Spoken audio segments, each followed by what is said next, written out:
Donc, on va enchaîner par cette troisième table ronde.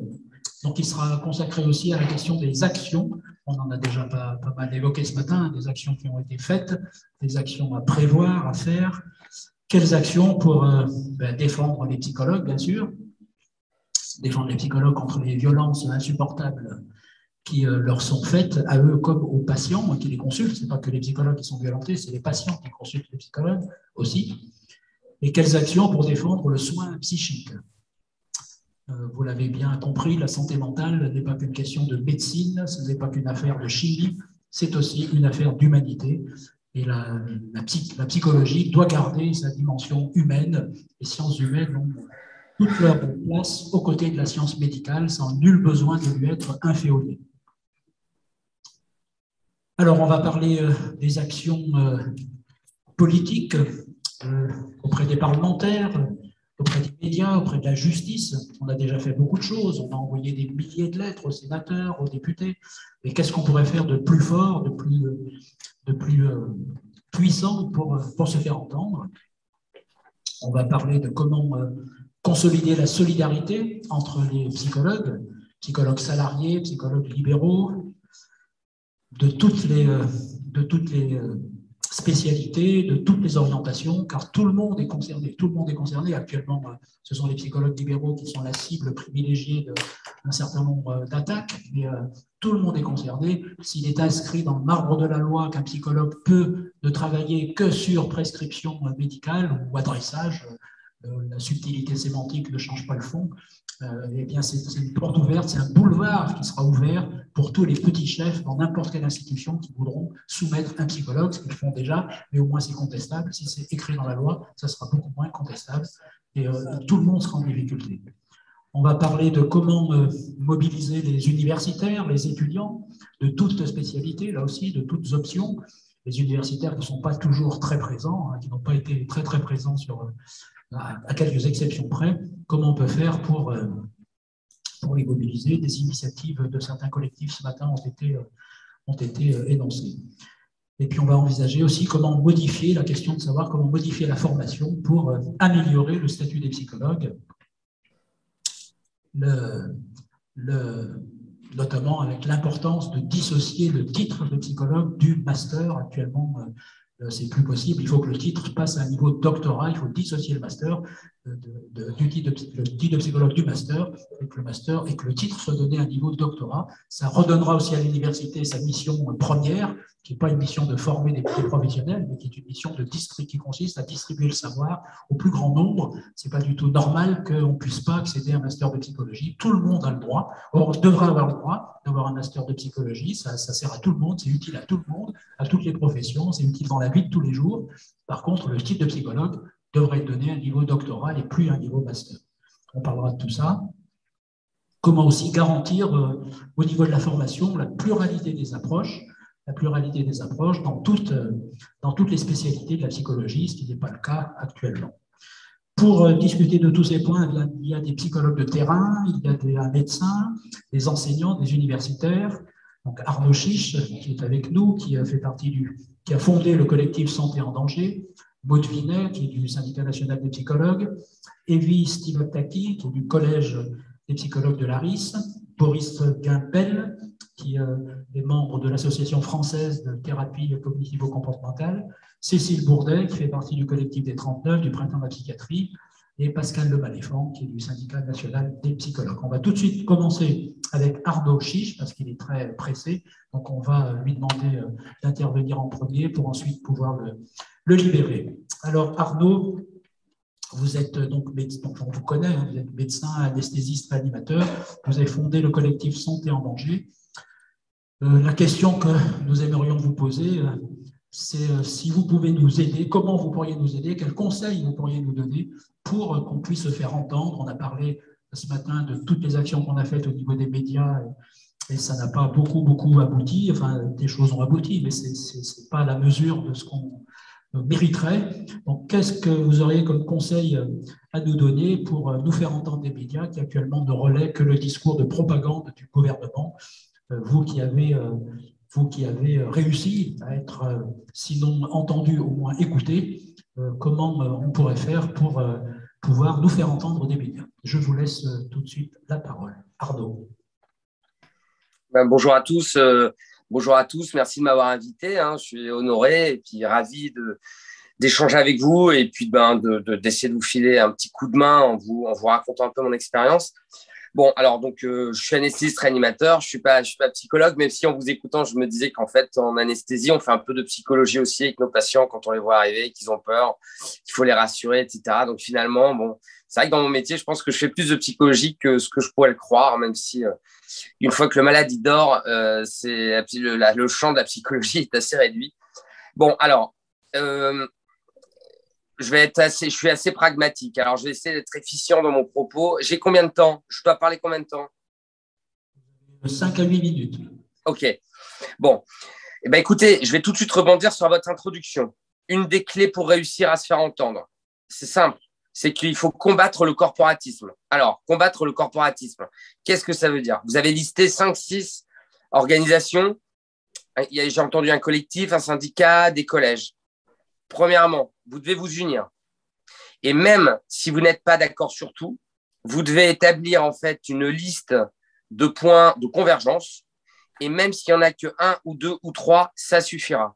Ça, c'est le premier message. Si chaque entité d'organisation qui a comme vocation à défendre votre métier se bat dans son coin, ça ne marchera pas. Ça ne marchera jamais. C'est pour ça que moi, j'ai créé le collectif Santé en danger à l'échelle du monde de la santé en partant d'un théorème qui est très simple, c'est que le combat par corporation ne marche pas. Ça ne marche pas. Ça fait plaisir sur le moment. On fait des grèves, on fait des manifestations, on fait peut-être un petit média, mais en fait, sur le long terme, ça n'a aucun effet. Le seul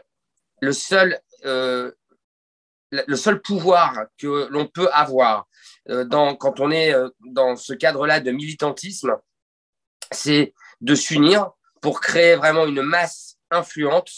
Et cette masse influente, ensuite, il faut qu'elle vampirise un système que vous connaissez bien, parce que vous l'avez cité aussi, c'est le système des médias, le système des politiques. Et c'est comme ça qu'il faut raisonner, premièrement. Voilà, c'est union, se mettre d'accord sur quelques sujets, parce qu'il est impossible de faire une feuille de route avec 20 items que tout le monde co-signera, mais l'union, l'exécutif doit comprendre qu'il a en face de lui pas un interlocuteur, mais qu'il en a 10, qui représentent 10 organisations. Ça, c'est fondamental. Bon. Au sein du collectif, moi, j'ai créé le collectif Santé en danger pour défendre le monde de la santé. Le monde de la santé, c'est pas que l'hôpital, c'est pas que la ville, c'est pas que les cliniques, c'est pas que les psychologues hospitaliers ou les médecins psychiatres, c'est aussi les psychologues libéraux. Et donc, en fait, le microcosme que vous avez présenté sur votre métier ressemble en fait, est un zoom sur l'échiquier de la santé. C'est-à-dire qu'en fait, vous êtes un peu partout. Donc, à plus grande échelle, le collectif Santé en danger, de la même manière que vous, milite, fait un lobbying oppressant dans le but de tordre le cou aux tutelles qui sont quand même, pour ne pas dire déficientes, insuffisantes sur beaucoup de décisions qui concernent la santé. C'est pour cela que j'ai créé le collectif, parce que même si je respecte les syndicats, bien sûr, et que je respecte les autres collectifs, moi, je me suis rendu compte qu'il manquait quand même quelque chose. Donc, c'est pour ça que j'ai essayé d'apporter ma pierre à l'édifice. Nous, au sein du collectif Santé en danger, et bon, j'ai des contacts réguliers avec Camille, nous, on est un vecteur de communication pour vous. Le collectif, lui, son but, c'est d'être ouvert aux professions qui en ont besoin. Donc, en fait, j'ai déjà expliqué à Camille, elle le sait, on a déjà fait des lives, j'essaie de partager vos informations. Vous devez considérer le collectif Santé en danger comme une tribune qui sera utilisée par vous comme vous le souhaitez. Qu'est-ce que ça peut vouloir dire? Ça peut vouloir dire des diffusions de débats, des diffusions de live, des diffusions d'articles, tout ce que vous voulez. Nous, en fait, on a un organe de communication. On a un organe de communication parce qu'en fait, il y a la page Facebook, quand même le réseau principal, mais vous savez, on est très actif également sur Instagram, Twitter, LinkedIn. Bon. Et comme vous le savez aussi, c'est vrai qu'on a la chance d'être très médiatisé.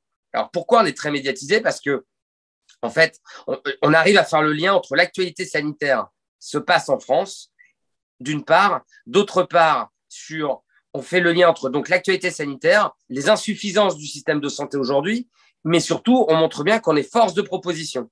Et moi, quand un média me téléphone et qui veut me faire parler, par exemple, de la vaccination des enfants, je rebondis toujours sur les urgences pédiatriques qui sont fermées dans certains hôpitaux, le retentissement psychique de la population qui est à prendre en compte avec, en regard du retentissement psychique de la population, finalement, une offre de soins psychologiques qui est insuffisante. Vous en êtes un exemple, mais le secteur de la psychiatrie à l'hôpital, c'est pareil. Le médico-social, c'est pareil.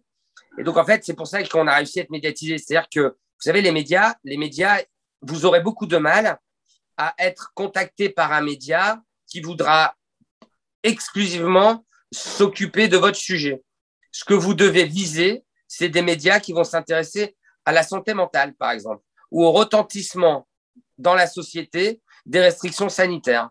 Quelle est l'offre de soins possible? Donc, à mon avis, c'est ces axes-là que vous devez défendre.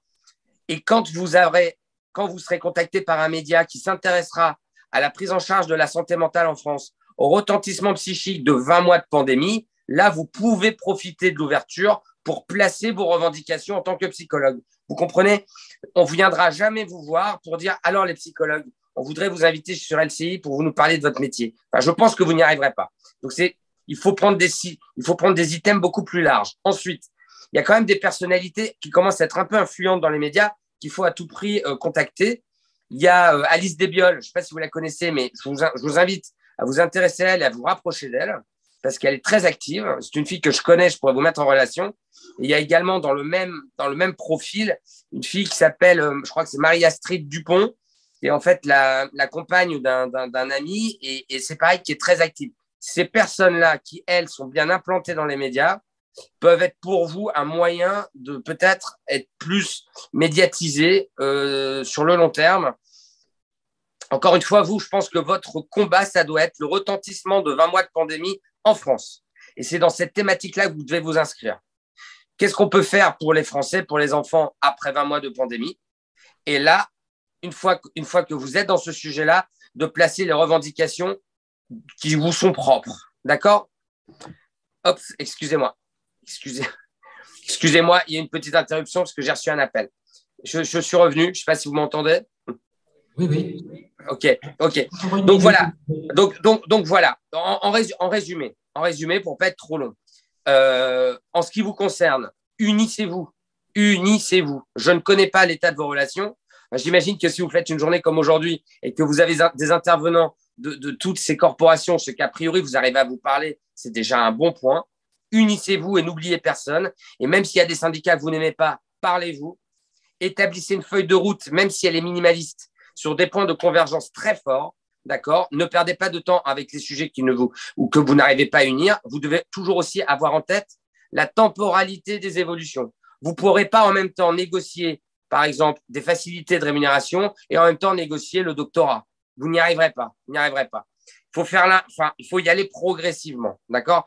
Donc, union, accepter l'idée de temporalité que vous ne pourrez pas tout avoir tout de suite.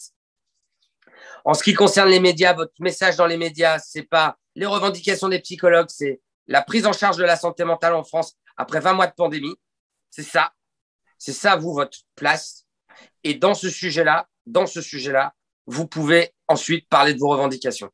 Et enfin, il faut être un peu malin, j'ai envie de dire, pour essayer d'infiltrer le monde médiatique. Et moi, je peux vous aider, parce que, par exemple, ce soir, je vais sur CNews sur un plateau à 22h. Moi, je peux tout à fait balancer des numéros de téléphone en disant la santé mentale en France, ça ne va pas. Ça fait partie des filières qu'on défend tout à fait particulièrement de manière très générale dans le cadre du collectif Santé en danger. Moi, il y a quelques filières comme ça qui m'inquiètent beaucoup. La santé mentale, le handicap, la périnatalité, le grand âge, les EHPAD. Je pense que ce sont des filières qui sont vraiment prioritaires. Et je crois qu'il faut être patient et optimiste et que petit à petit, ces filières prioritaires qui vont peu à peu quand même s'imposer dans le débat politique, j'en suis persuadé, et ce sera ma conclusion, j'y arrive. Je pense qu'au sein de ces sujets-là, vous arriverez à placer votre message. Bon. Donc, je pense que c'est faisable. Je pense que vous êtes bien organisé. Une journée comme aujourd'hui, c'est vachement chouette. Vous devez peut-être multiplier cela. Vous devez aussi dire des choses. Alors, j'ai aussi des petits conseils stratégiques. j'en profite. Je sais que Camille est parisienne, mais je pense que les psychologues, il y en a partout en France. Vous ne devez pas viser forcément des médias nationaux, hein. Les médias régionaux seront un parfait relais, hein. Et la presse régionale est vraiment beaucoup consultée. Et nous, c'est comme ça qu'on a commencé, hein. Vous savez, moi, au début, c'était l'Observatoire du Cambrésis, c'est l'Observatoire du Cambrésis, le Journal de l'Artois, des journaux locaux qui ont relayé la parole d'un anesthésiste d'Hénin Beaumont qui crée un collectif en plein été et qui voulait changer le monde de la santé. On vous prend au début pas très au sérieux, puis petit à petit, quand on se rend compte que le discours est construit et puis que la trajectoire est linéaire, on finit quand même par vous écouter et ça vous ouvre les portes de médias plus importants. Et enfin, j'ai une vraie bonne nouvelle, mais elle va vous sembler tiède concernant vos projets, parce que je ne peux pas vous dire exactement ce que je vais faire, parce qu'il y a un calendrier d'annonces qui est prévu. Le collectif organise un projet, enfin, c'est plus qu'un projet, il est écrit, hein. On va bientôt appuyer sur le bouton, va lancer quelque chose de très, très, très important entre la semaine prochaine et fin mars pour la santé en France. Vous serez conviés à ce projet-là, vous allez être auditionnés et la filière santé mentale dont vous faites partie sera écoutée et défendue. Donc, encore un tout petit peu de patience pour aller un petit peu plus loin dans les détails de ce que je suis en train de vous expliquer là. Mais c'est une question de jours. Voilà un petit peu ce que je peux vous dire pour le moment. Un grand merci d'avoir été parmi nous, d'avoir pris du temps. Alors, sur la question de l'union, bien sûr, on est là pour ça, pour s'unir, hein. Ce forum porte le titre de convergence, donc c'est ce qu'on va faire. Sur la question du corporatisme, on a besoin de faire corps. Il faut pas, on a besoin, les psychologues ne font pas corps, on a besoin de se retrouver ensemble, de faire corps. Et ça n'est pas on n'a pas de privilège à défendre, puisqu'on n'a pas de privilège, on n'a aucun privilège. Donc, on est mal payé, on n'est pas considéré, on n'a pas de privilège à défendre, on n'est pas dans le corporatisme, hein. Par contre, on a besoin de se retrouver, de faire corps. Je retiens la tribune que vous nous proposez dans le collectif Santé en danger. Je vous remercie beaucoup. Et puis, tous ces contacts que vous pouvez nous fournir. Vraiment, vraiment, un grand merci à vous. Je crois on va vous libérer. Je sais que vous êtes pressés, mais on peut vous applaudir encore très fort. Bien, je vais être relativement bref, hein, parce qu'on a entendu beaucoup de choses, hein. Sur l'ensemble des points qui ont été d'ailleurs très largement et très finement, hein, pointés ce matin, hein, je vous rappelle que le SNP il travaille depuis longtemps, que les mesures étaient, je veux dire, qui sont arrivées là en cascade ces derniers temps, bah, c'était prévisible depuis un certain temps. Je dirais de façon très très nette depuis 2005, c'est-à-dire la loi sur l'inclusion, hein, ça annonçait les catastrophes à venir, hein, et puis après il y a eu voilà, et on a été un peu à toutes les étapes, hein, pour dire, hein, déjà le refus des expérimentations, mais ça n'avait pas à ce moment-là forcément d'écho. Alors vous retrouverez tout ça dans Psychologue et Psychologie, hein, et sur le site du SNP tous les communiqués qu'on a pu faire. Le second point qui me semble important, j'ai tendance à dire, mais ça c'est pour des tas de raisons, que être psychologue aujourd'hui, c'est faire un sport de combat.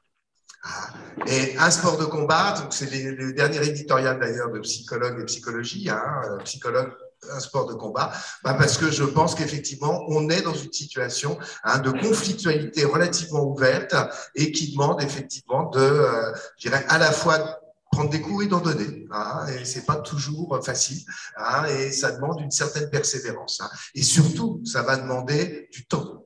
Hein, parce qu'il faut bien entendre maintenant qu'on est parti sur une lutte au long cours, hein, et ça va être difficile à tenir.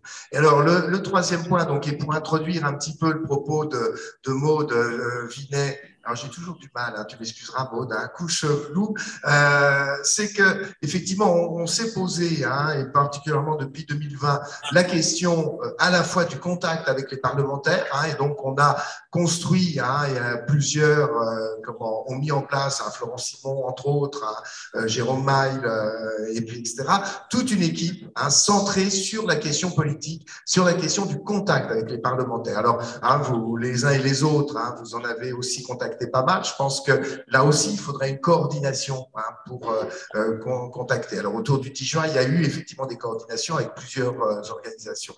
Ça me semble fondamental, même si, hein, et pour avoir été plusieurs fois au Sénat, à l'Assemblée nationale et je ne sais trop où, hein, j'ai même croisé, comment il s'appelle, ce monsieur Macron, je crois, hein, Véran et compagnie. Je veux dire, on n'a pas d'illusion à se faire, mais on n'a pas à lâcher la jambe. Hein, ça me paraît important à ce titre-là. Et voilà. Et donc, je vais laisser donc Maud, hein, qui a largement participé à ce groupe centré sur le politique. Hein. Il y avait un autre groupe centré sur les médias aussi. Mais là, je ne vais pas en parler parce qu'on n'a pas le temps. Je vais laisser Maud. Maud, je vais te laisser expliquer un petit peu comment tu vois et comment tu perçois l'utilité, la pertinence et les modalités, hein, d'intervention auprès des parlementaires et quelles fonctions et qu'est-ce qu'on peut en attendre. Ça fait beaucoup de questions en si peu de temps. Merci. Donc, bonjour à tous. Déjà, merci pour l'invitation. Bonjour aux collègues qui interviennent aussi à la table ronde ou qui sont intervenus. Et puis effectivement, donc là, la question qui avait été posée pour aujourd'hui, en tout cas me concernant, c'est réfléchir à comment nous faire entendre, comment agir et nous faire entendre par les députés et les sénateurs. Alors, c'est vrai que, déjà, petite précision, donc moi, je suis docteur en psychologie, psychologue clinicienne, je suis adhérente au SNP, je suis diplômée de Rennes 2, hein, mais maintenant, je suis en Bourgogne. Je suis salariée du privé et, en sanitaire et médico-social et je suis chercheur associé à l'Université de Bourgogne. Je pense à 3 mots clés par rapport à cette question. Premièrement, la question du réseau. Deuxièmement, la question de la représentativité. Et troisièmement, la question du changement social. Alors, je vais m'expliquer. La question du réseau, c'est créer, maintenir et développer les liens avec les parlementaires. Donc, effectivement, Patrick Anjeraout a précisé qu'il y avait eu pas mal d'actions effectuées. Il y a eu des actions individuelles, il y a eu des actions collectives. Je trouve que c'est très bien aussi que les psychologues individuellement se soient mobilisés parce que tout ne partait pas des organisations. Ça a prouvé que les gens se sentaient concernés. Donc, je pense qu'on peut déjà se féliciter parce que les psychologues ne sont pas du tout habitués à ce type de démarche. On a les travers de nos bons côtés qui sont d'être dans une posture plutôt de retenue et de s'activer derrière les rideaux plutôt que devant.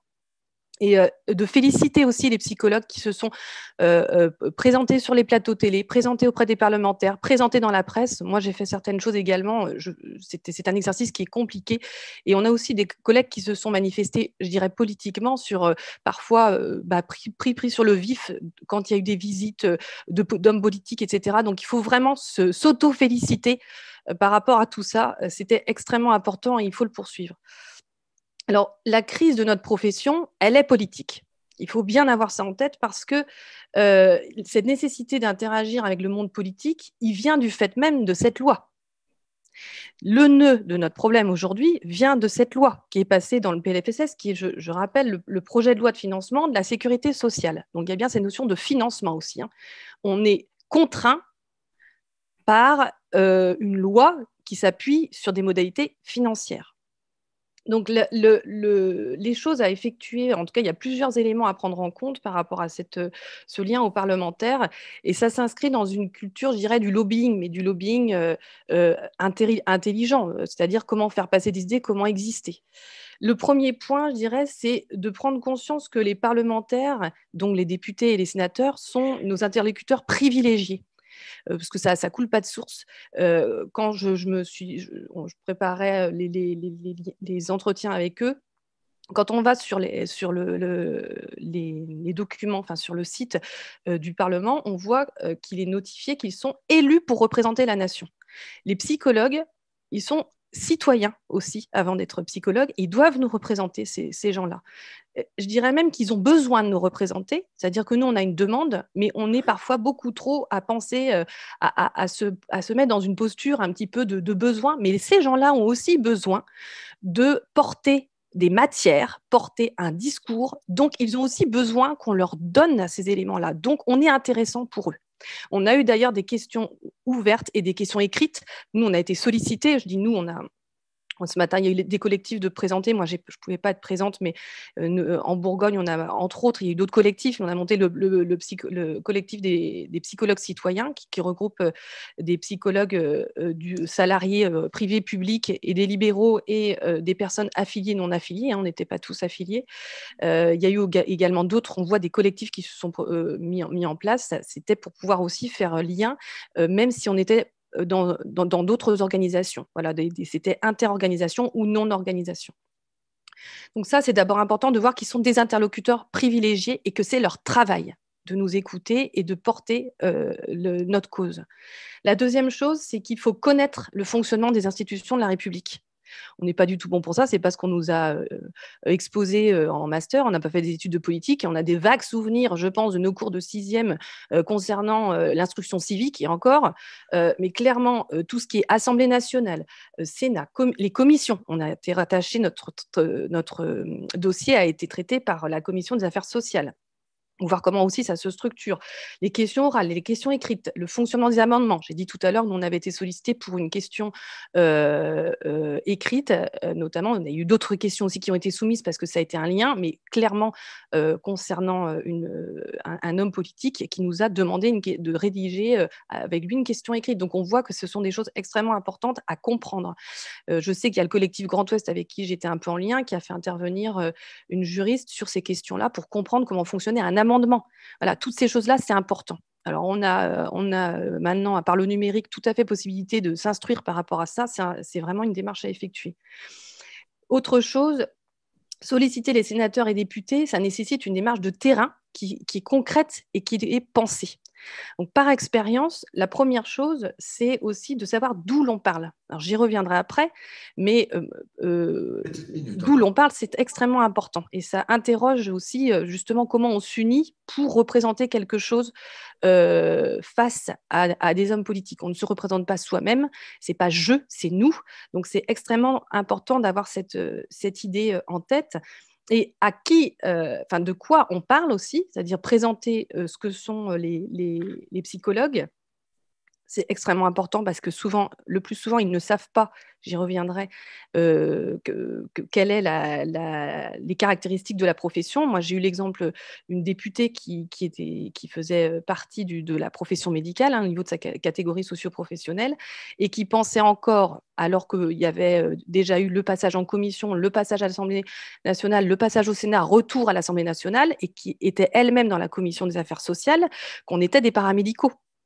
Donc, on voit bien qu'il y a un gros souci d'identification de notre profession. Donc, ce point-là, c'est démarche concrète, d'où l'on parle, à qui l'on parle, quelles sont la personne de quelle partie, à quelle partie elle est rattachée, quels sont ses centres d'intérêt, est-ce qu'elle est rattachée à une commission, laquelle, la catégorie socio-professionnelle de la personne. Il y a énormément d'enseignants, mais aussi énormément de médecins, il y a chirurgiens, médecins, pharmaciens, dentistes qui sont des parlementaires. Là, on voit par contre, c'est un désert. Les psychologues n'investissent pas du tout cette sphère. C'est une des questions d'ailleurs qu'il faudrait peut-être se poser s'il y en a qui avoir peut-être des velléités d'intégrer le Parlement. La structuration du discours, pour savoir à qui on s'adresse et comment. Donc, j'ai parlé de qu'est-ce qu'un psychologue. La loi aussi, pourquoi elle pose problème et qu'est-ce que l'on propose. Arnaud Chiche a dit tout à l'heure, qu'est-ce que l'on propose? C'est extrêmement important de ne pas être que dans une revendication d'opposition et de proposer des choses.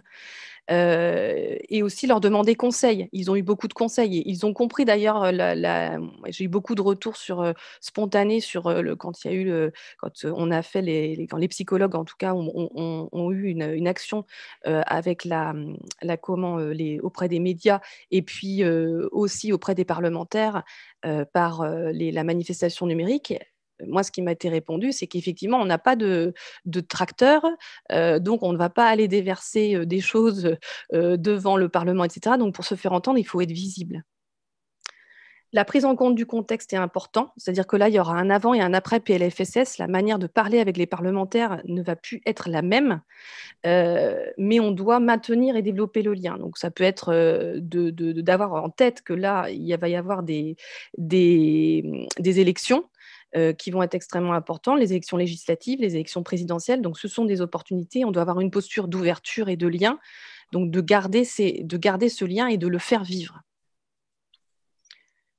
Pour agir auprès des députés et des sénateurs, donc là, c'était plutôt la sphère qui les concernait, on doit se poser des questions de représentativité, c'est-à-dire d'où l'on parle, comment dire nous. Alors là, je rebondis du coup sur ce que Arnaud Chiche disait, il a dit pas de corporation, pas de corporatisme. La difficulté, c'est que je pense que lui… Rod, est-ce que oui, tu m'entends? Oui. Est-ce que tu peux juste conclure, hein? Je suis Oui, désolé. d'accord. Alors, les points, en tout cas, par rapport à ça, c'est que pas de corporatisme, oui, mais nous, on n'est déjà pas assez unis. Donc, pour pouvoir parler, il faut déjà qu'un nous existe. Ce sont des professions, ces professions-là qui nous aident à parler, sont des professions qui ont déjà un nous existant. Donc, la profession, pour être efficace, elle a besoin d'infrastructures théoriques. Ça, on sait très bien les faire connaître, mais aussi d'infrastructures pratiques. Donc là, il faut vraiment pouvoir adhérer dans nos organisations, qu'elles soient anciennes ou nouvelles, pour avoir une visibilité organisée. Et avoir aussi une forme en termes de nombre pour qu'il y ait un ancrage local et un ancrage plus national. Pour conclure, en fait, je conclurai sur les apports des travaux sociologiques concernant les conseils pour mettre en visibilité une cause. Il y a des travaux sociologiques qui identifient très bien les dimensions qui sont nécessaires. Le premier point, c'est un contexte social favorable. Je pense que là, on est clairement dedans avec l'actualité. L'agrégation de ressources financières et l'agrégation de ressources de travail. Donc ça passe par nos organisations. La constitution d'une organisation pour les soutenir qui soit d'envergure nationale. Donc là, c'est passé sur une modalité plus nationale de nos représentations. La participation d'individus et d'organisations externes au mouvement. Donc là, je pense que voilà, faire des liens aussi avec les autres, avoir comme Arnaud Chiche le disait, c'est extrêmement important. Et une sensibilisation de l'opinion publique. C'est le 5e point qui est mis en avant dans ces travaux sociologiques. Donc, enjeu de santé publique, oui. Promotion de la cause, oui. Il y a par les intérêts politiques déjà de cette exigence de santé publique dans laquelle on est actuellement. Et une visibilité territoriale et médiatique avec des différents supports, notamment les supports numériques. Donc, être en lien avec les hommes politiques, c'est se faire entendre. Et pour se faire entendre, il faut d'abord se faire voir. Voilà, ce sera le mot de la fin, pour ma part. Merci. Donc, je le disais, donc, je vais laisser la parole à Evie qui va se présenter sur la question des recours au Conseil d'État, c'est-à-dire aussi l'utilisation du juridique. Alors, pourquoi cette question-là? Parce qu'on avait travaillé à Evie, Albert, etc., sur un dépôt de recours au Conseil d'État, à propos de l'arrêté du 10 mars, pour voir ce qui pouvait être fait à ce niveau-là. Est-ce qu'il y a des nouvelles actions qui peuvent être faites? Est-ce que aussi on peut se poser la question, si juridiquement parlant, c'est-à-dire la référence au droit, c'est quand même quelque chose qui peut être pertinent. On ne connaît pas le droit en règle générale, c'est pas notre cursus, c'est pas notre formation, et on a un petit problème de rapport au droit, je dirais de façon générale. Mais est-ce que dans le droit, on peut se poser la question de la légitimité, voire du droit tout simplement, qu'a le médecin à poser une prescription à quelqu'un qui n'est pas paramédical? Merci Patrick. Evie Stivaktaki, je suis psychologue clinicienne. Je suis membre du collège de psychologues de l'ARIS. Je travaille dans un CNPP. Je travaille à Libéral aussi. Et j'enseigne aussi en tant que chargée de cours la psychologie clinique et la psychopathologie à l'université d'Amiens. Je vais essayer d'aller très très vite parce qu'il y a des choses quand même assez techniques au sujet de ces recours et je vais essayer de faire vite et simple. Il y a eu effectivement notre recours. Je trouve que il y a un point important, c'est que ces recours est porté par 9 associations. C'est quelque chose, je pense, c'est important de souligner ça. Ce n'est pas important du point de vue juridique, mais par rapport à la question de la mobilisation, je pense que c'est une bonne réussite. Donc, 9 collectifs. Le collège de psychologues de l'ARIS où j'appartiens, le syndicat national de psychologues, le collège de psychologues de l'APSI, Les SURP, le Séminaire interuniversitaire européen de recherche en psychopathologie et en psychanalyse, l'association Quelle hospitalité pour la folie, l'association de psychologues de la Fondation Vallée, l'association Figure psychodramatique, la Société française de psychiatrie de l'enfant et de l'adolescent et disciplines associées, l'espace Résilience et la CPA, Société européenne pour la psychanalyse de l'enfant et de l'adolescent, qui a soutenu aussi ce recours. Voilà, le recours a été déposé en juin 2021. La réponse du ministre à ces recours est arrivée au mois de décembre et on est actuellement en train de rédiger notre réponse. C'est un travail assez compliqué parce que dans sa réplique, le ministre voilà, il met le paquet, c'est une réponse où il y a plein de références et en fait, il est quasiment dans notre terrain, c'est-à-dire avec des références bibliographiques, nous explique ce qui est pertinent du point de vue de la science et ce qui n'est pas pertinent. Nous, on considère qu'on est un peu à côté du juridique, mais on va quand même pas laisser dire et donc on est obligé de répondre pied à pied à ces arguments. Donc voilà, comme on disait tout à l'heure, c'est important de connaître un peu le droit. Ce n'était pas notre cas. En fait, on a appris beaucoup de choses là en travaillant. C'est des choses qui n'étaient pas évidentes pour nous il y a quelques temps encore. Et donc, j'essaye de vous transmettre ce que je considère comme le plus utile peut-être pour la suite. C'est-à-dire, je commence par situer le cadre dans lequel le recours va être traité. C'est un recours pour excès des pouvoirs, c'est-à-dire qui tend à l'annulation de l'acte administratif, un arrêt ou un décret, en raison de son illégalité, c'est-à-dire du fait qu'il est contraire aux règles supérieures.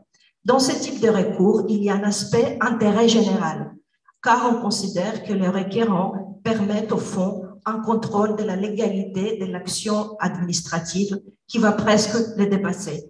C'est pour cette raison que le Conseil d'État a conçu pour ce type de recours une recevabilité très large. C'est ce qui fait par exemple que l'avocat n'est pas obligatoire pour ne pas opposer un obstacle économique à ce contrôle de la légalité de l'administration. C'est le cas de notre recours car nous n'avons pas pris d'avocat.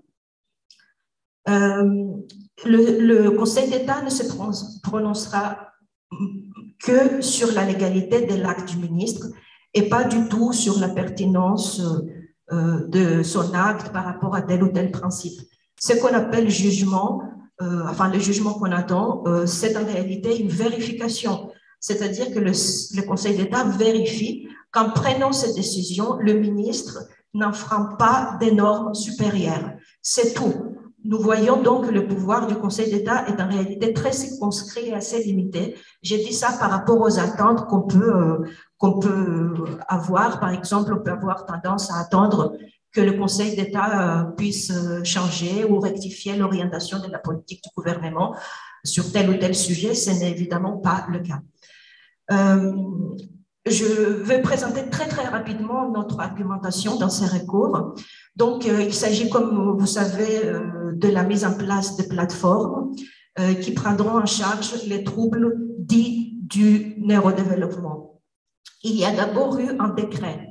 Le décret prévoit que les psychologues qui réaliseront des interventions précoces dans le cadre de ce dispositif devront justifier d'une expertise spécifique et donne compétence au ministre pour définir cette expertise spécifique. Vient ensuite, naturellement, l'arrêté où le ministre doit exercer la fonction dont l'a chargé le décret de définir cette expertise. Dans ce cadre, le ministre dit que le psychologue qui participera à cette plateforme devra utiliser 3 méthodes thérapeutiques. 3 méthodes thérapeutiques de la même orientation et il les nomme. Nous soutenons dans ces recours qu'en définissant et en imposant les méthodes thérapeutiques, Il dépasse le champ de sa compétence et la fonction dont le décret l'a chargé, qu'il ne respecte donc pas les normes supérieures. Le ministre justifie cette prescription de méthodes thérapeutiques en se prévalant des recommandations de la Haute Autorité de Santé. Dans notre mémoire, nous avons soutenu que ces recommandations n'ont pas une portée obligatoire et que donc le ministre ne peut pas s'y référer comme à une norme. Il ne peut pas nous les imposer en gros, et que ces recommandations dont le ministre se prévaut ne vont pas du tout dans son sens, c'est-à-dire qu'elles ne disent pas ce qu'il dit qu'elles disent. On est ainsi doublement couvert d'une certaine manière. Il y a aussi des arguments plus périphériques qui ont trait à l'indépendance du psychologue, la liberté du choix pour les patients, le titre unique du psychologue, etc. De manière générale, nos motivations et le but de ces recours étaient de défendre la liberté de nos pratiques, du choix de ces pratiques, d'exprimer le refus qu'elles soient imposées et de défendre le droit des patients d'en avoir le choix. Pardon? Oui. Si j'ai seulement une minute, je n'ai pas le temps de parler de la haute autorité. Enfin, je voulais, puisqu'on parle des actions possibles, de l'importance, je peux prendre un petit temps supplémentaire. Voilà, je vais essayer d'aller très très vite. Nous avons vu, oui, donc je disais que les recommandations de l'HAS, de la Haute Autorité de Santé, n'allaient pas, ne disaient pas ce que le ministre disait dans l'arrêté, c'est-à-dire ne parlait pas de ces trois méthodes. Nous avons pu ainsi soutenir que les recommandations de la Haute Autorité de Santé n'avaient pas la portée que s'obstinait à leur donner le ministre. Parce qu'en fait, on avait cherché dans les textes, on était extrêmement surpris de constater que nulle part dans ces textes n'était mentionné, noir sur blanc, les méthodes qu'il prescrivait le ministre. En fait, nous avons constaté que les recommandations de la Haute Autorité de Santé n'étaient pas suffisamment explicites dans la désignation afin que le ministre puisse s'en prévaloir pour appuyer son propos. Nous avons ainsi travaillé dans les marges qu'il y avait entre ce qui est latent et traverse les recommandations comme logique ou comme idéologie et ce qui est expressément dit. Les recommandations de la Haute Autorité de Santé sont issues d'un travail collectif. Les rapports de force qui a présidé à leur rédaction à l'issue de groupes de travail constitués dans ces buts avaient sans doute donné un aspect plus lisse au texte final. Je pense que le texte final de recommandation est marqué par les limites que se sont imposées respectivement les différentes forces qui ont présidé à sa rédaction. Là où je vais en venir, c'est que du moment où on essaye de dégager des pistes d'action, je pense qu'il serait intéressant de se pencher sur le processus d'élaboration des recommandations de la Haute Autorité de Santé qui ne tombent pas du ciel. En fait, il y a un travail d'élaboration derrière. Les organisations représentatives des professionnels et des associations du secteur social et médico-social peuvent solliciter la Haute Autorité de Santé pour l'élaboration des recommandations conformément à la loi. Il y a pour cela un formulaire d'inscription au programme de travail d'élaboration des recommandations. Bon, l'idée, c'est qu'il faut, enfin, c'est une idée parmi d'autres, qu'il faut essayer d'y être et d'essayer de peser sur la rédaction de ces recommandations. Actuellement, il y a une saisine de la Haute Autorité de Santé par l'association de patients hyper, super TDAH France sur la question quelle modalité de soins pour les personnes qui présentent un trouble déficit de l'attention. Voilà, ces demandes visent les recommandations. En fait, il s'agit de compléter les recommandations de 2014 parce qu'il y a déjà des recommandations sur le TDAH de 2014. Les recommandations de 2014, que la nouvelle recommandation viendra donc compléter, ont été élaborées suite à la saisine de la même association de parents hyper super TDAH France, soutenue par la Société française de la psychiatrie de l'enfant et de l'adolescent et la Société française de recherche et médecine du sommeil. Il faut quand même que je conclue sur ces points. c'est sans doute grâce à la participation de la SFPE-ADA au groupe de travail que nous avons aujourd'hui des recommandations équilibrées qui donnent une place à l'approche psychanalytique à côté de l'approche cognitivo-comportementale. C'est sur ce travail préalable de la SFPE-ADA que nous avons pu nous appuyer dans le cadre de ces recours. J'ai dit ça pour voir quand même comment les choses se travaillent derrière et comment finalement le travail que cette association a fait à ce niveau-là a pu être récupéré par nous pour qu'on puisse avoir des arguments dans le cadre de notre recours. Et donc, ça va un peu l'idée de la convergence parce que nous, en fait, quand on a essayé de trouver des arguments pour notre recours, on s'est appuyé sur le travail des associations et sur les luttes antérieures. Et donc, c'est important de savoir que les recours, c'est peut-être une voie, mais si on peut aussi être, bien sûr, dans la rue, mais aussi au sein de la haute autorité de santé, où les psychologues sont complètement absents. Enfin, il n'y a pas de collectif de psychologues qui font partie des groupes de travail pour ces recommandations, pour la rédaction de ces recommandations. Et il faut savoir que le ministre, c'est là-dessus qu'il se base pour nous imposer les méthodes de ces choix. Voilà, j'avais d'autres points, mais on n'aura pas le temps. Merci.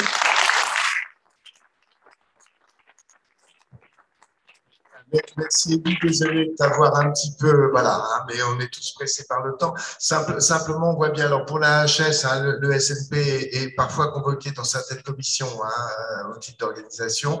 Je pense que c'est important d'y être et effectivement, ce que tu nous rappelles bien, c'est qu'on a aussi intérêt à travailler sur le droit et à faire des recours quand c'est nécessaire de façon à pouvoir trouver une place. Bien.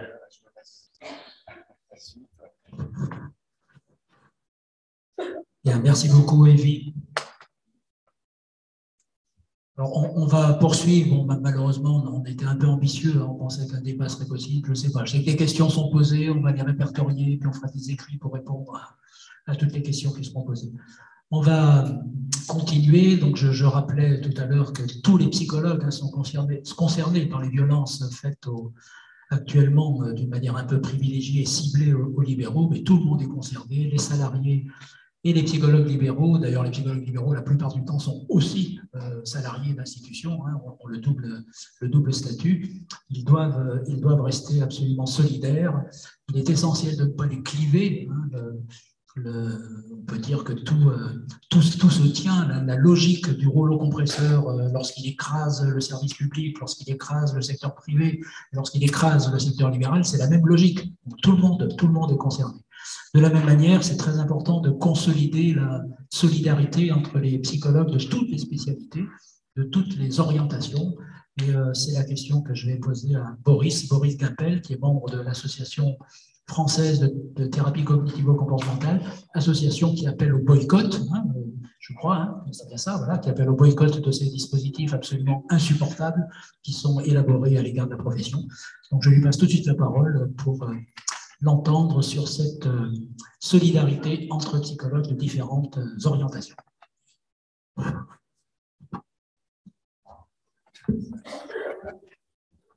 Alors, je suis content d'être là. Bonjour, je suis Boris Guimpel, je suis directeur de la communication de la FTCC, donc je suis très content qu'on soit là. Voilà, vous avez parlé de psychanalyse, vous parlez un peu surtout de la... On est des psychologues. C'est ça qui était vraiment important qu'on est là. On est tous psychologues. Donc moi, j'aimerais exprimer ma joie d'être là. Et après aussi, un peu ma colère, parce qu'on ne peut pas faire des réformes pour les psychologues, contre les psychologues. Donc, on se réunit avec nos différences. Tu as parlé de sport de combat. Personnellement, dans notre association, on aime combattre. Et là, ce sera un combat collectif, un combat pas entre nous, mais contre ces réformes-là, pour nous. Donc, il y a de la colère, du plaisir d'être ensemble, mais vraiment de la colère contre ce genre de mesures qu'on essaie de nous appliquer sans prendre en compte qui on est. Et c'est vrai qu'on a pu voir, et on voit depuis il y a quelque temps, l'ignorance qu'ils ont de notre profession. C'est vraiment incroyable que des personnes puissent parler de notre profession sans la connaître. C'est hallucinant. Je pense qu'on sera tous d'accord là-dessus. Pour rester un peu dans le combat, voilà, mais gentiment, un combat gentil. Bon, tout à l'heure, on nous a donné des conseils, c'était très sympa, évidemment. Mais bon, je suis désolé, je ne vais pas être très sympa non plus là. Un anesthésiste ne fait pas de psychologie. Il n'est pas psychologue. On est, nous, les psychologues. Nous sommes les psychologues, nous sommes là à définir notre spécialité. Il n'y a que nous qui pouvons la définir. Alors, je voulais juste raconter, juste dire ça, exprimer un peu mon plaisir d'être là et aussi la colère de ceux qui parlent en notre nom sans être psychologues. Premier coup de gueule. Après, par rapport à la FTCC, je vais être rapide. Deux choses. Évidemment, on est contre aussi l'ordre d'un ordre soumis à un ordre des médecins. C'est une évidence. Donc, on puisse essayer d'organiser une structure dans laquelle on puisse être tous reconnus en tant que psychologue à travers nos différences. Donc, c'est vrai qu'on j'aimerais qu'il y ait l'association aimerait qu'il y ait un haut conseil des psychologues au-delà de nous. Ce serait pourquoi? Parce qu'on voit bien qu'on a une difficulté à faire preuve de corporation, qu'on puisse s'unir avec une seule et même voix. Donc ça serait un point vraiment important pour pouvoir agir tous ensemble de manière fédérée. Dernier point, comme ça je vais assez vite, on en avait un peu parlé. On est aussi je trouvais ça vraiment intéressant dans le cadre de la FTCC, parce qu'on a cette connaissance-là.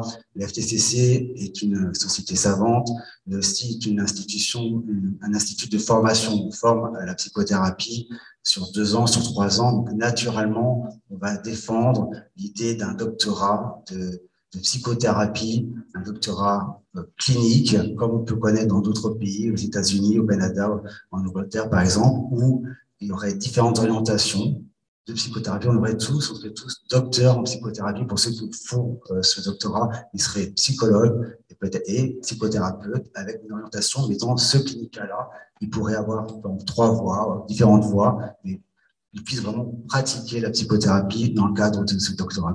L'avenir, à moyen terme, à long terme, ça serait un doctorat de psychothérapie qu'on soit au même niveau que d'autres doctorats, médecine ou d'autres, mais un doctorat clinique de psychothérapie. Voilà comment on aimerait nous définir et aller dans ce sens-là dans le cadre de la FTCC. Merci à vous.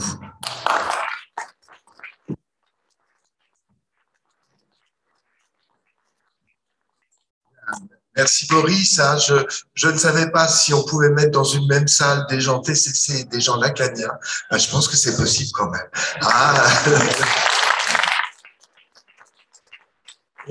Et on voit bien qu'il y a 2 niveaux logiques. Il y a le niveau de l'identité professionnelle en tant que psychologue et il y a le niveau des identités théorico-cliniques. Et qu'on a intérêt peut-être, et jusqu'à maintenant, ça a été dit ce matin, il y avait une confusion, je dirais, entre les 2 niveaux. Non, ce sont 2 niveaux logiques. Je parle bien au sens de logique mathématique, 2 niveaux hétérogènes, et qu'il faut pouvoir les combiner, qu'on a intérêt effectivement à trouver des points communs. Ça a été dit aussi tout à l'heure. Ça ne veut pas dire qu'on est d'accord sur tout, et qu'on peut avoir des régionalités épistémologiques relativement différenciées, tout en ayant effectivement des points d'accord sur certains aspects concernant la profession elle-même. Et alors, du coup, je remercie Boris de m'avoir permis d'enchaîner en quelque sorte, puisqu'on va parler avec Cécile Bourdet de la question universitaire et de la question de la formation. Ça a été dit aussi tout à l'heure par Albert. Alors, d'une part, il y a une question générale. Comment mobiliser les universitaires dont un certain nombre ne sont pas des praticiens, ils sont très éloignés, ils sont pris dans une autre logique qui est la logique de leur institution et des carrières dans lesquelles ils sont, mais qui en même temps forment les psychologues avec des luttes de spécialité parfois qui ont été assez délétères, je pense, pour la profession elle-même. Et voilà, quelle formation? Enfin, c'est une question large. Je laisse donc le micro que je désinfecte avec passion. Détermination. Merci beaucoup. Je veux bien sûr remercier tous les organisateurs de cette table ronde et de cette journée qui, effectivement, est tout à fait nécessaire et réjouissante, étant donné l'actualité. Vous m'entendez? Oui. Je remercie pour cette journée, voilà, qui fait du bien. Je vais pas seulement parler en tant qu'enseignante-chercheur, je voulais aussi nommer des collectifs dans lesquels j'ai pu travailler pas mal de questions, qui sont justement des collectifs pas exclusivement composés de psychologues et même pas essentiellement, que sont donc le collectif des 39 qui a participé au recours que Evie a mené, collectif des 39 qui s'appelle aussi donc collectif contre la nuit sécuritaire, je tiens à le rappeler parce que je trouve que ça aussi c'est d'actualité, et qui pose la question quelle hospitalité pour la folie, avec lequel on avait aussi mené des tentatives de dialogue avec justement TDAH, Hyper-Super, entre autres. Et puis aussi le Printemps de la psychiatrie, qui est un collectif de collectifs qui prépare, ça a été dit ce matin, mais je tiens à le redire, les assises du soin psychique le 11 et 12 mars prochain à la Bourse du Travail. Et dans lequel, donc, là aussi, sont associés, réfléchissent ensemble des psychiatres, des infirmiers, des psychologues, des psychanalystes, etc., des ergonomes. C'est important pour moi, précisément, de montrer qu'on n'est pas du tout, pas seulement dans le corporatisme, même si, effectivement, il faut parler de cette question, de ce qui nous rassemble et de comment, précisément, on évite les clivages à l'intérieur de la psychologie.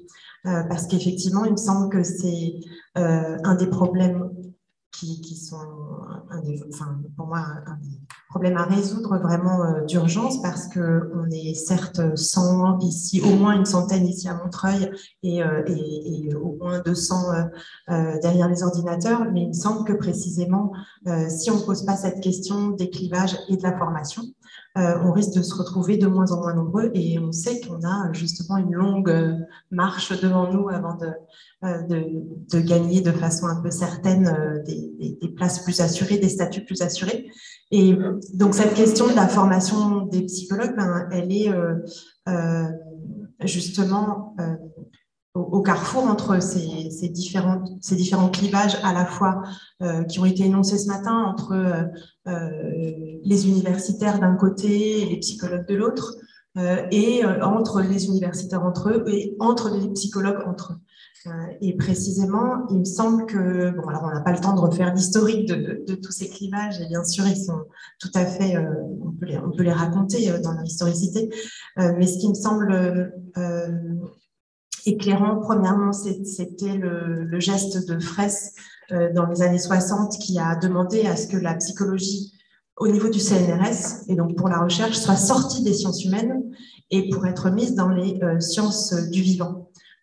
Donc sortir la psychologie des sciences humaines, c'est un des problèmes auxquels on est confronté aujourd'hui, parce que du coup, ça rend problématique la pluralité de la psychologie, qui, justement, sortie des sciences humaines, perd déjà une partie de sa pluralité, en tout cas de ses accroches externes, et cette perte de ses accroches externes et de la possibilité de son imbrication dans un paysage scientifique, je crois que ça l'amène aussi du coup à se scléroser à l'intérieur d'elle-même et ensuite à l'intérieur de chacune des spécialités. Voilà, moi je voudrais intervenir sur cette question-là, c'est-à-dire comment finalement on a en partie, c'est seulement pour le CNRS qu'on a enlevé la psychologie des sciences humaines, mais force est de constater que moi, quand j'ai fait mes études de psychologie, j'ai fait un doc de sciences humaines. Aujourd'hui, ça n'existe plus, et aujourd'hui, on fait un doc,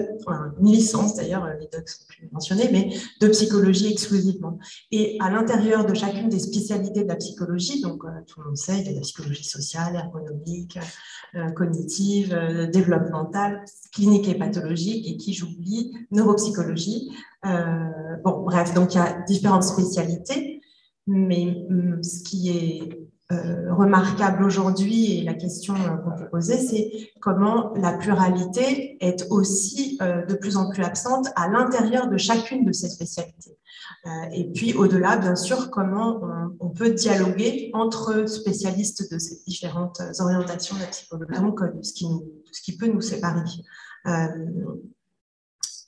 Donc, puisque donc une des questions pour connaître le paysage des psychologues à l'avenir, sachant que donc ces psychologues sont formés à l'université, on est donc bien obligé de poser la question de cette formation première à l'université, même si, bien entendu, ce n'est pas le seul lieu de formation des psychologues, très certainement. Donc, il me semble que donc, dans la pratique des psychologues, une des choses qui fédèrent, c'est que les psychologues doivent être formés à la rencontre, être formés à l'écoute, être formés à la complexité humaine. Et évidemment, du coup, dans ce cadre, pour comprendre la complexité humaine, il n'y a rien de mieux que la pluralité théorique, méthodologique, paradigmatique, épistémologique, etc. Et puis, donc, il se trouve que moi, je me suis intéressée à la question du développement des enfants et qu'évidemment, pour comprendre la souffrance d'un enfant ou même son développement, eh bien là aussi, la complexité me semble absolument nécessaire, sachant que ces enfants sont aussi furieusement pris dans des complexités familiales et des histoires singulières. Donc cette formation à la compréhension de la singularité, eh bien, elle doit être apportée par, cependant, aujourd'hui, l'université. Alors là, je vais rentrer dans des techniques qui ne passionneront pas tout le monde, mais j'espère quand même faire comprendre l'importance de cette technique. C'est que donc, pour recruter des enseignants-chercheurs qui vont donc eux-mêmes former les psychologues, eh bien, on passe aujourd'hui par ce qu'on appelle le CNU, le Conseil national des universités. Et ce Conseil national des universités, en la section 16 pour la psychologie, est celui qui décide de ce qu'on appelle la qualification, qui va permettre à un candidat doctorant de devenir ou non maître de conférence et ensuite professeur des universités. Donc cette instance, donc ce CNU, qui est composé des enseignants-chercheurs élus par leur pairs, par les enseignants-chercheurs eux-mêmes. Donc, c'est ce CNU qui décide quels sont les critères sur lesquels on va retenir la possibilité de devenir enseignant-chercheur à l'université. Or, il y a plusieurs années maintenant, le CNU de psychologie a décidé de limiter, de conditionner la possibilité de candidater en tant qu'enseignant-chercheur à un certain type de publication. Certains types de publications, ce sont des publications qui vont être malheureusement, essentiellement des publications de type quantitative, dites internationales, mais donc essentiellement américaines, et donc qui orientent très sensiblement les référentiels théoriques et épistémologiques des candidats. Ça veut dire quoi? Ça veut dire très clairement que les doctorants, les docteurs qui ont une thèse de psychologie clinique et pathologique, par exemple, ou de psychologie du développement, basée sur une approche qualitative, une approche de la singularité, ne pourront pas être recrutés. Voilà, tout simplement, puisque on recrute donc sur la base de publications les plus nombreuses possibles dans des revues quantitatives. Donc, ça veut dire que structurellement, on est dans une situation, dans la qualification des enseignants-chercheurs, c'est une restriction qui nous amène à terme à un changement, et qui est déjà en train d'opérer, c'est-à-dire un changement du paysage de qui sont les psychologues aujourd'hui, puisqu'ils ont été formés essentiellement par des enseignants qui ont été eux-mêmes passés par ce critère du quantitatif.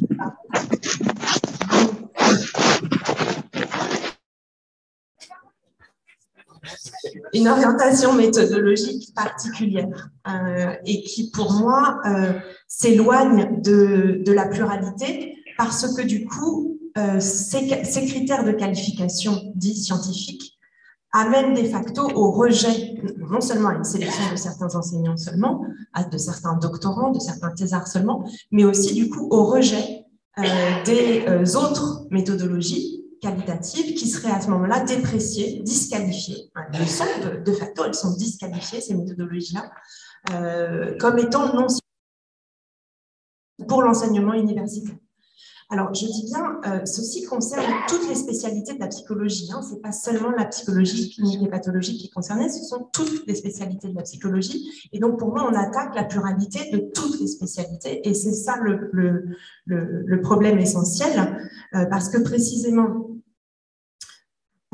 si on veut que les psychologues continuent d'être divers, il faut qu'ils aient accès à la diversité de formation. On parle beaucoup aujourd'hui du choix des patients et de la possibilité de choix des patients du type de thérapie qu'ils ont envie d'avoir, mais encore faudrait-il qu'il puisse y avoir différents psychologues disponibles sur le marché.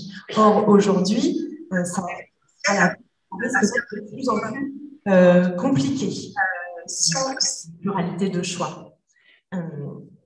Voilà, donc pourtant, il me semble que cette pluralité à l'intérieur de l'exercice des psychologues, à travers son titre unique, c'est une richesse. C'est une richesse qui a un titre unique, justement parce qu'il est pluriel et parce qu'il permet aussi de fédérer nos luttes. Donc, il me semble que ce n'est pas vraiment le moment de prendre des risques par rapport à ce titre unique, mais par contre, effectivement, de bien défendre la pluralité à l'intérieur de ce titre.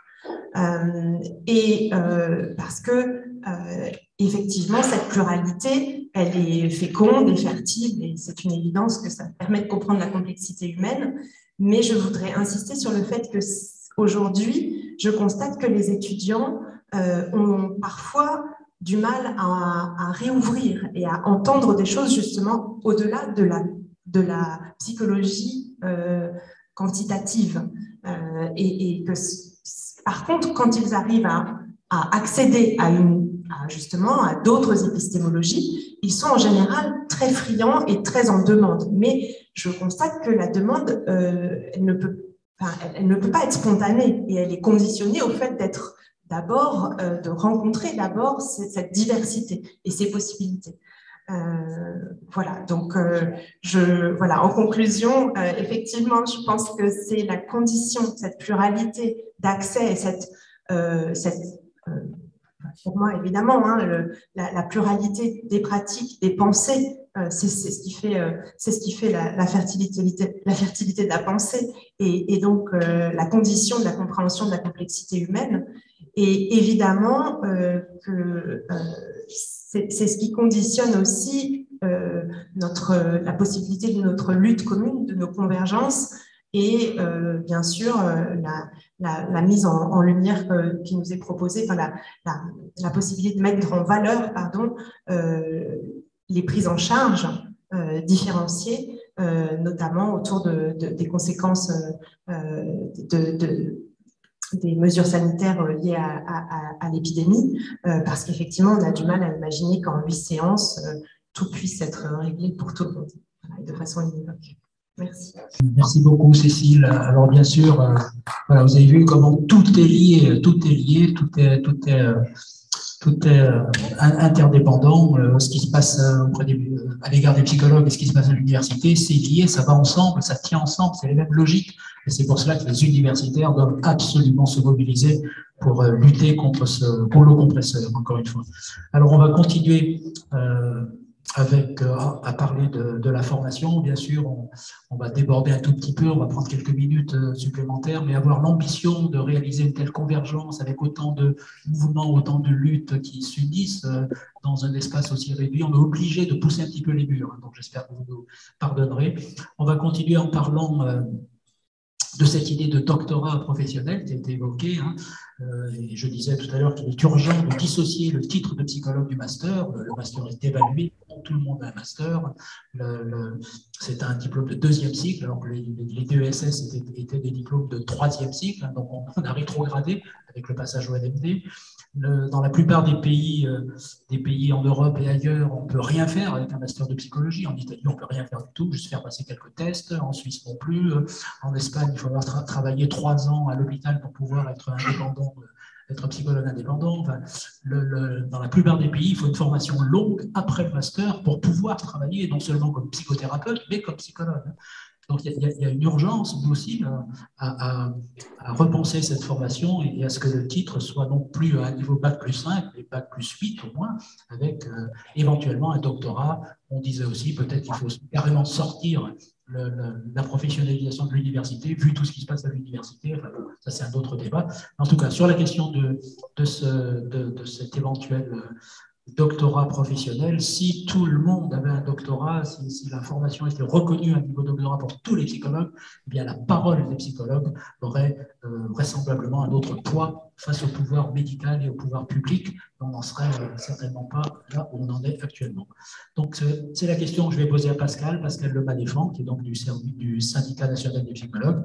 Comment faire, comment est organisée d'abord la formation, le doctorat dans d'autres pays, et comment faire pour faire entendre, comment agir pour faire entendre cette nécessité de donner un titre de doctorat aux psychologues. À toi, Pascal. Merci, Albert.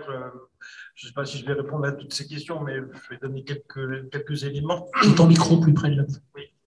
Donc, Pascal Lemas-Défend, ancien psychologue clinicien, ancien aussi professeur de psychologie clinique à l'Université de Rouen. Je parle de cette place du SNP aujourd'hui. Alors, concernant cet allongement des études, hein, c'est le terme que je vais employer ici, un premier avertissement, c'est-à-dire qu'il n'y a pas d'études vraiment approfondies sur les différents cursus en Europe. Moi, je n'ai pas trouvé une étude qui montrerait comment, à quel moment et pour quelles raisons les pays allongent les études et pour quelle spécialisation ou mission. Ça, ce serait très intéressant de le faire. J'espère que quelqu'un va s'y atteler. Néanmoins, comme Albert l'a dit, il y a des allongements déjà dans certains pays d'Europe, mais ici, il faut tenir compte de certaines différences. Les différences, s'il existe un ordre ou pas, si il y a une autorisation d'exercice à obtenir ou pas, et des différences encore quant à la délivrance du titre de psychologue. Ce ne sont pas les mêmes types d'allongements en fonction de ces différences. Quelques exemples, mais ils ont été évoqués, mais je vais juste citer celui de l'Allemagne qui ne l'a pas été. Le titre de psychologue s'obtient à l'issue du master, mais pour exercer la psychothérapie, par exemple, il faut effectuer 3 à 5 ans d'une formation onéreuse en se spécialisant dans une pratique et une théorie, dont la psychanalyse. Les psychothérapeutes allemands font partie du parcours de soins et leurs séances sont remboursées par les caisses d'assurance maladie.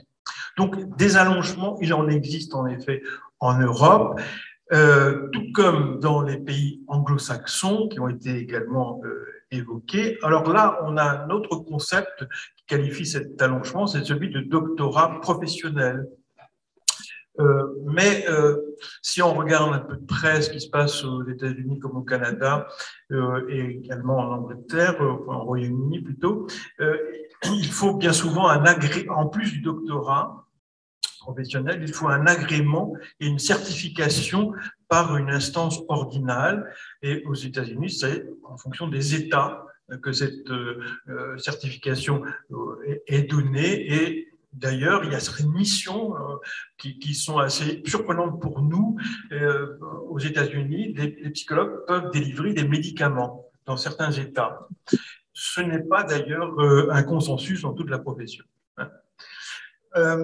On peut remarquer, s'agissant de tous ces allongements que je viens d'évoquer brièvement, que ce sont surtout des allongements pour assurer des compétences psychothérapiques. Mais si on regarde aussi les choses un peu plus près, on voit qu'il y a des compétences en gestion qui sont apportées par ces allongements, et notamment dans les pays anglo-saxons, et une formation à la recherche qui reste toujours très présente, mais une recherche axée sur la pratique, ce qui fait la spécificité des doctorats dits professionnels en particulier. On peut se demander si ces allongements qui ont été favorisés, acceptés dans ces pays, même s'ils sont divers, eh bien, ne correspondraient pas, et surtout donc des allongements pour assurer des compétences psychothérapeutiques ou d'accompagnement psychologique, eh bien, si ça ne correspond pas à un souci quand même étatique pour la santé mentale, qui trouve des issues plus ou moins favorables selon les pays, les gouvernements, les sensibilités, au fond. Et on voit bien ce qui se passe aujourd'hui en France. Il y a un souci pour la santé mentale, mais ce qui est proposé est quand même très loin de ce qu'on pourrait espérer. En France, oui, j'y viens, rien n'a changé depuis 40 ans, à l'inverse de ce que je viens d'évoquer, ou presque. Parce qu'il y a bien eu quand même, il n'y a pas longtemps, le statut des psy éducation nationale qui implique une année de formation supplémentaire, mais on ne croit pas que ce soit complètement satisfaisant en l'état. Je rappelle aussi qu'il y a eu autrefois le projet d'une 6e année de Didier Anzieux, le projet Anzieux, qui reste quand même une référence, et je crois qu'on peut s'y référer toujours. Par ailleurs, on peut dire que tous les psychologues continuent à se former. Il y a un allongement tacite de la formation des psychologues. Il existe cet allongement, mais pour l'instant, il n'est pas reconnu comme faisant partie intégrante de leur niveau statutaire. Oui, parce que les psychologues sont sérieux, ils continuent de se former. Ils n'ont pas attendu Macron ou quelqu'un d'autre pour savoir qu'il faut se former. Donc l'allongement, il existe déjà. Et c'est un scandale, parce que justement, c'est ça qui doit être reconnu. Alors, c'est pourquoi en 2018, c'est pourquoi, je ne sais pas si c'est la bonne formule, en 2018, en tout cas, le ministère de l'enseignement supérieur a proposé que l'on réfléchisse à un type d'allongement au sein d'un groupe de travail où se sont retrouvées différentes organisations comme la SNP, la FFPP, la SFP, etc. Et ce qui nous a été dit, j'en ai fait partie, c'est pour ça que je me permets d'en parler, ce qui nous a été dit dans la première séance, c'est qu'on devait, avec cet allongement, cette réflexion sur l'allongement de la formation des psychologues, améliorer l'insertion, valoriser la profession, c'est le terme employé, et trouver des débouchés hors titre. Voilà ce qu'on nous a annoncé en 2018. Donc, nous avons débuté notre réflexion là-dessus, assez enthousiasmé, je dois dire quand même, hein, assez surpris aussi. Hein. Et ce travail s'est fait dans un contexte qu'on peut relever, c'est-à-dire qu'il y avait à l'époque et toujours une masterisation de plusieurs professions, une augmentation donc des niveaux de compétences, une augmentation des niveaux de compétences professionnelles selon les critères de l'UE. L'UE pousse à ce que les professions augmentent leurs compétences. Et les universités, par ailleurs, sont aujourd'hui obligées de tenir compte de l'insertion professionnelle de leurs étudiants. Donc ça, c'était le contexte, en plus de ce qu'on nous avait proposé. Pascal, quand tu dis une insertion hors titre, peut-être qu'il faut bien préciser que l'idée, il me semble, hein, c'est que ceux qui mériteraient le titre de psychologue ne seraient que ceux qui travaillent dans le champ de la santé mentale. Les autres ne méritent pas le titre parce qu'ils ne sont pas dangereux, ils menacent personne. Hein. Il y avait un petit peu ça. Oui, il y avait un petit peu ça, mais il y avait surtout ce que tu as dit tout à l'heure, c'est-à-dire que tout le monde pouvait avoir un master, mais tout le monde ne devenait pas psychologue. Hein. Et que faire pour ceux qui obtenaient le matériel de psychologie sans devenir psychologue? Alors, ce groupe a travaillé jusqu'en début 2021 et en septembre 2020, il y a eu un communiqué que vous avez peut-être lu, de point d'accord entre toutes ces organisations qui me paraît important de rappeler. Le premier, que le titre de psychologue doit être déconnecté du master, qu'il doit y avoir un allongement dans un 3e cycle, que à la place du master, il doit y avoir un diplôme national de haut niveau qui valorisera en effet la profession et qui limitera aussi le nombre de titrés pour mieux les répartir sur le territoire.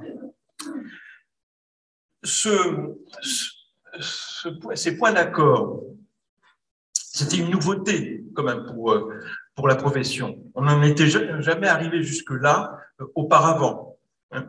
On se mettait d'accord là-dessus. Mais il y a eu une fin de non-recevoir qui s'est fait sentir assez fortement de la part du ministère par les allers-retours entre notre groupe, les propositions de notre groupe et les cabinets du ministère, et notamment du ministère de la Santé. On a bien senti que ce groupe de travail a été rattrapé par une vision sanitaire de l'allongement. Que les psychologues participent à la santé, ça ne pose pas de problème, mais le problème en France surtout, c'est que le sanitaire est identifié au médical et qui tente toujours d'en garder le contrôle. C'est ce que l'on nous a fait entendre, notamment à travers le rapport de l'IGAS sur la formation des psychologues. Donc, ce groupe, je vais abréger, ce groupe a dû se terminer courant 21 et aujourd'hui, il a tenté de reprendre, mais sans grand succès, avec un retour en arrière sur justement la proposition d'un troisième cycle. Et aujourd'hui, il n'existe plus. Alors, quel modèle d'allongement sur lequel on pourrait travailler? Il ne faut pas un DU comme le propose l'IGAS, pas d'Europsy non plus, parce que c'est une démarche privée et sur initiative personnelle, pas seulement une 6e année pour toutes les spécialités qui ne permettraient pas une réelle avancée, mais bien un 3e cycle, un diplôme national de 3e cycle. Alors là, ça n'a pas été formalisé par le groupe de travail. Il y a juste eu cette proposition d'un diplôme national de 3e cycle. Donc, il y a 2 possibilités aujourd'hui en France, si je ne me trompe. Le doctorat de recherche qui serait modifié dans le sens d'une professionnalisation, ou le cadre, je dis bien le cadre du doctorat d'exercice qui existe toujours. C'est 2 possibilités. Il y en a peut-être d'autres, mais c'est celles qui sont apparues en tout cas. Le cas du doctorat d'exercice qui pourrait être transposé au niveau 3e cycle toujours pour les psychologues. Comment faire? Première chose pour qu'on y arrive, c'est rendre faisable et possible un tel ajonchement. Peut-être, en effet, bien penser la chose pour que ça ne soit pas d'emblée impossible à réaliser. 2e chose, trouver des appuis politiques et parlementaires, ça, on en a discuté. 3e, reconstituer un groupe de travail qui reprenne les points d'accord, qui reviennent à ces points d'accord. Et enfin, s'unir ne suffit pas, me semble. Il faut une vraie dynamique, une vraie dynamique qui doit se construire autour d'une définition de ce qu'est un psychologue dans notre société, soit, je le propose comme ça, un psychologue citoyen critique. Et je pense qu'on n'arrivera pas avec nos propositions si on n'est pas persuadé que ce psychologue citoyen critique, il doit être fier de ce qu'il fait. Et on peut être fier de ce que les psychologues ont fait. Si on ne va pas avec cette fierté, bon. Et enfin, donc, penser une professionnalisation allongée par une formation des psychologues praticiens aux 3 dimensions, une formation donc allongée aux 3 dimensions suivantes, dimension interventionnelle, dimension organisationnelle et dimension décisionnelle, c'est-à-dire celle des responsabilités institutionnelles et managériales. Donc, il faut conclure. Oui, je conclue. Donc, cette formation est possible. Elle viendra peut-être, si on arrive à en faire entendre cette proposition, mais je voudrais conclure par ceci. Dès à présent, on peut faire des choses. Les enseignants-chercheurs sont aussi des formateurs de psychologues, comme il a été dit. Il y a des batailles à mener concernant le recrutement des enseignants-chercheurs, comme tu l'as dit. Par exemple, le titre de psychologue ne devrait pas pouvoir être donné par la VAE. C'est une réflexion que je vous propose d'avoir là où vous pouvez participer aux commissions VAE. Les maquettes d'enseignement, il faut peser là où on est pour qu'elles soient professionnalisantes, que la dimension professionnalisante ressorte. Bien, et je terminerai par ça, que l'arrêté de 2006 soit vraiment appliqué à la lettre par tous les enseignants-chercheurs. Merci. Merci Pascal pour ce rappel. Merci pour cette idée d'un psychologue citoyen critique. Merci beaucoup. Patrick, 3 secondes si tu veux dire. Juste 3 secondes. Oui, non, c'était juste pour compléter. Hein, le groupe allongement des études a continué. Il a continué, mais il s'est terminé un petit peu de façon tendue et conflictuelle, puisque le CNU et un certain nombre d'autres organisations ont opté pour une 6e année uniquement. Alors, je ne rappellerai pas les arguments de Pascal par rapport à ça. Une 6e année, ça ne sert pas à grand-chose. Ça alourdit pour les étudiants, ça coûte plus cher et ça n'avance à rien. Derrière, il y a aussi le projet toujours Europsy qui cavale encore. Moi, je pense qu'il faut un doctorat parce que l'enjeu derrière, alors en dehors de la masterisation de l'ensemble des professions, tous les paramédicaux sont masterisés, vont être masterisables dans peu de temps.